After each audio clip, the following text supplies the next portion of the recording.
Forget old Hollywood, the Emmys crowned streaming shows like the Studio and Adolescence. Historic wins, shocking upsets, and a 305th type twist from the host. This was a turning point for TV. 27 nominations for Severance. And still no big wins? Colin, Farrell, and Michelle Williams went home empty-handed.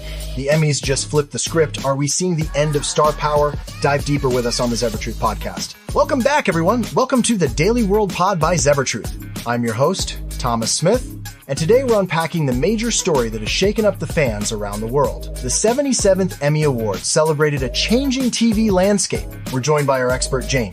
Jane, welcome to the show, and let's dive right in, shall we? So Jane, last night was supposed to be TV's biggest celebration, but the 77th Emmys did not stick to the usual script.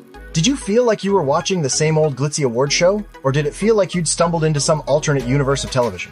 Oh, it definitely felt like TV decided to flip the table, Thomas. I mean, seeing Tremel Tillman make history and Owen Cooper walk home with an Emmy at just 15, my group chat exploded. But at the same time, I kept thinking, wow, Hollywood royalty like Michelle Williams going home empty-handed? That's a shakeup we don't see every year.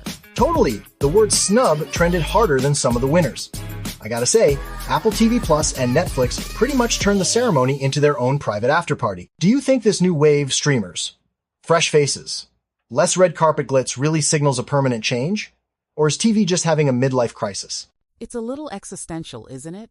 On one hand, I love seeing TV veterans like Stephen Graham win, instead of just the usual A-listers. But it also feels like the Emmys are trying to send a message, like, look, we care about substance now. Even if, deep down, everyone's still counting their Instagram followers. Let's get real about those winners and losers.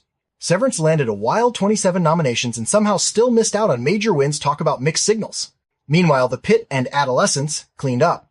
What do you make of this? Is the Academy just bored of its old favorites? There's definitely some award show attention span happening. The Bear and the White Lotuses were basically Emmy darlings last year. Now they can't get a seat at the cool table.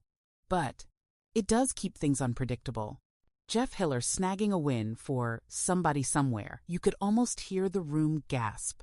It's like the Academy wanted to keep everyone on their toes, maybe even themselves. Yeah. Nothing like seeing the supposed frontrunners get sidelined to remind us that hype is not a guarantee. But does this approach risk alienating fans who expect to see their favorites win? Or is it actually healthy for the industry to keep mixing it up? Fans love a good underdog story until it's their fave getting snubbed. But honestly, I think it's a balancing act. Fresh blood keeps things exciting. But if they go too hard on being unpredictable, people might stop taking the Emmys seriously. And then all we're left with is Twitter, meltdowns, and meme gold. So, let's zoom out for a sec. The Emmys are supposed to be a reflection of our culture, right? Last night was big for diversity, Tremel Tillman winning, Frida Perez breaking barriers. But there's still this glaring underrepresentation of Asian, Indigenous, and Latino voices. Do you see these wins as genuine progress or just small steps in a long marathon? It's that classic one step forward, two steps sideways thing.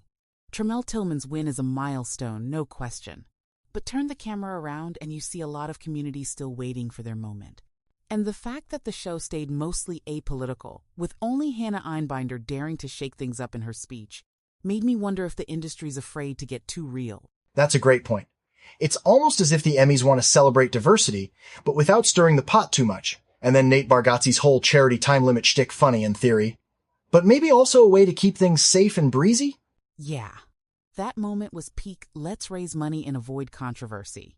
I mean, 350, 0 for the boys.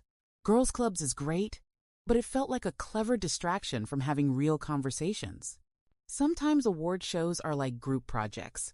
Everyone just wants to get through it without drama, unless it's on screen. Funny you mentioned drama, because the real drama might be happening off camera. With streaming platforms sweeping the awards, Apple TV Plus, Netflix, are we witnessing the death of network TV as we know it? Or is this just another leap in the evolution of entertainment? I'd say it's less a funeral, and more a hostile takeover. Streamers aren't just eating network TV's lunch, they're devouring dessert too. It makes sense though.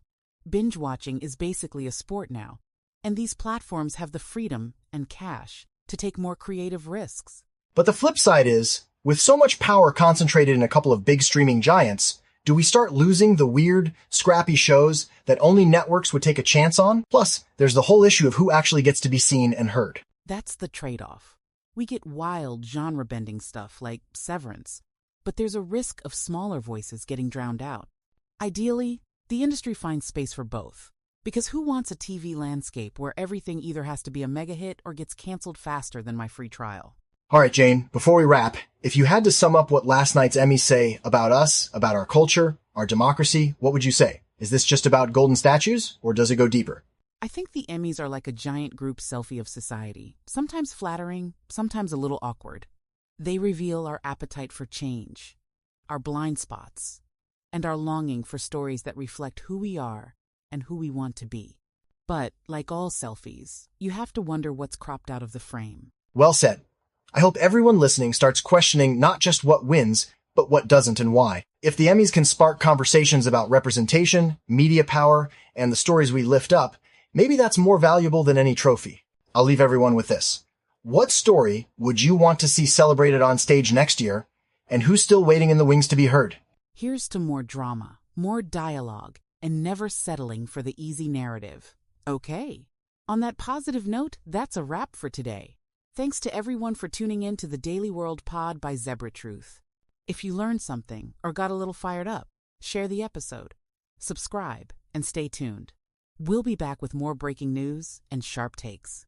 And don't forget to check out our website at zebratruth.com or download our app for more.